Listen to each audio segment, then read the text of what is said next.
am 68 years old, my husband is terminally ill, and his legacy of $3 million will be left to his son.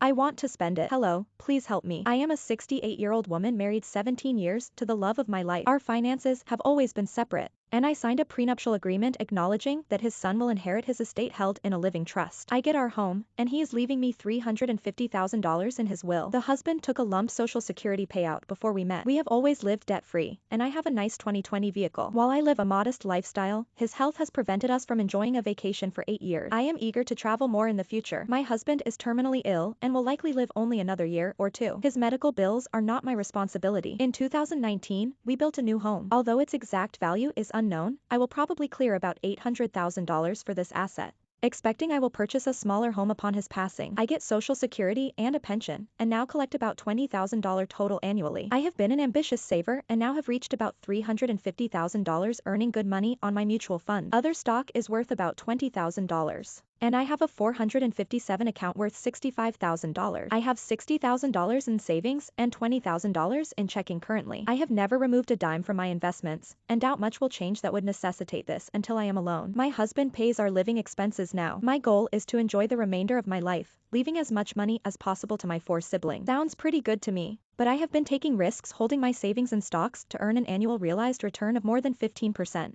in the last decade, and I do not have long-term care insurance. Can I expect to live out my life in good financial health? Dear reader, I am so sorry to hear about your husband's illness. That is such a difficult experience to live through. I am glad to see you are planning for your finances after he passes. That will save you a lot of headaches along with the heartbreak, and give you stability and security in your older age. To get to your answer, you're going to have to do some serious analyzing of your current and expected future expenses. Keep in mind, though, anything can change in a few years, or even a year. So be flexible when you map out your finances for the future. First, develop a plan, said Robert Gilliland, Managing Director and Senior Wealth Advisor at Concentra Wealth Management. Take into consideration every single possible expense you anticipate after your husband dies, and account for inflation as well. You can break these expenses down into the short term, such as 1 to 5 years, the intermediate term, which would be the 6 to 10-year span, and the long term, or beyond 10 years. Include your projected housing expenses, and perhaps plan for whether you stay in your current home or find something smaller. Also think about healthcare, which is a major potential expense in any retiree's budget, utilities, emergency expenses, the occasional meal or entertainment, and so on. Don't miss. Stressed about saving for retirement? Focus on your bottom line. Also read, we are in our late 50s and have retired with less than $1 million.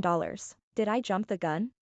After accomplishing this analysis, look at what your expected income sources are. You mentioned Social Security and a pension, and you may take regular withdrawals from your investment. Compare your income to your expenses. Once you have that number, you can determine what a reasonable withdrawal rate is on the assets. To determine excess funds available for travel, Gilliland said. A note about your investments. Advisors use this bucket approach with investments, in which case it is common to see intermediate and long-term needs invested with more risk. You mention your savings are taking on a lot of risk right now, however, and you should consider speaking with a financial advisor, even one where your money is housed, to see whether that is the right asset allocation for you. If you'll be living on a fixed income, you can't afford to lose too much in your portfolio. Diversification and proper allocation will be keys to your success. At the end of the day, being able to ensure funds will be available to meet her needs should be most important, Gilliland said. Also, reach out to the Social Security Administration's office to start planning for what other potential benefits you may be eligible for, such as the widow's benefit, said Jude Boudreau, a certified financial planner and partner at the Planning Center. You might even get more money every month as a result, depending on whether your survivor benefit is higher than your personal one. And it doesn't hurt to start making sense of the benefits or numbers now. You may be on hold with the Social Security Administration for hours when you call, but it will be worth it. Check out the MarketWatch column Retirement Hacks for actionable pieces of advice for your own retirement savings journey. You mentioned you didn't have long-term care insurance. This can be very expensive, especially since you're a little older than the typical ideal candidate. It could make sense for you, so it doesn't hurt to look up some policies, but know that there are other options for you as well,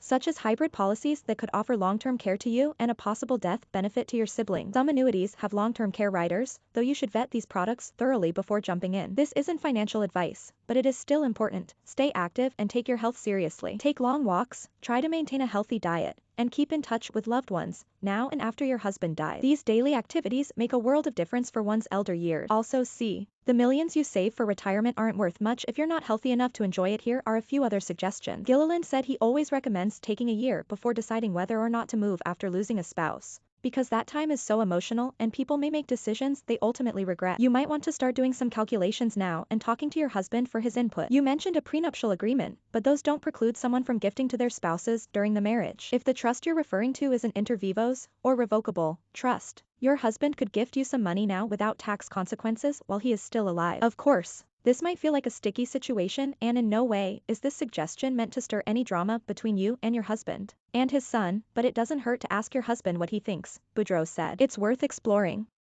Ultimately, you sound like you're very conscientious about your finances, and that will certainly help you later on. Just try to think of every possible thing you'll need, monetarily and otherwise, so that you're not caught off guard when your husband passes. And make sure you and he have multiple conversations about what he thinks you should know after he's gone. Anything from the bank account passwords to the little tasks he may normally take charge of around the house. I wish you all the best. Readers, do you have suggestions for this reader? Add them in the comments below. Have a question about your own retirement saving? Email us at helpmeretire@marketwatch.com.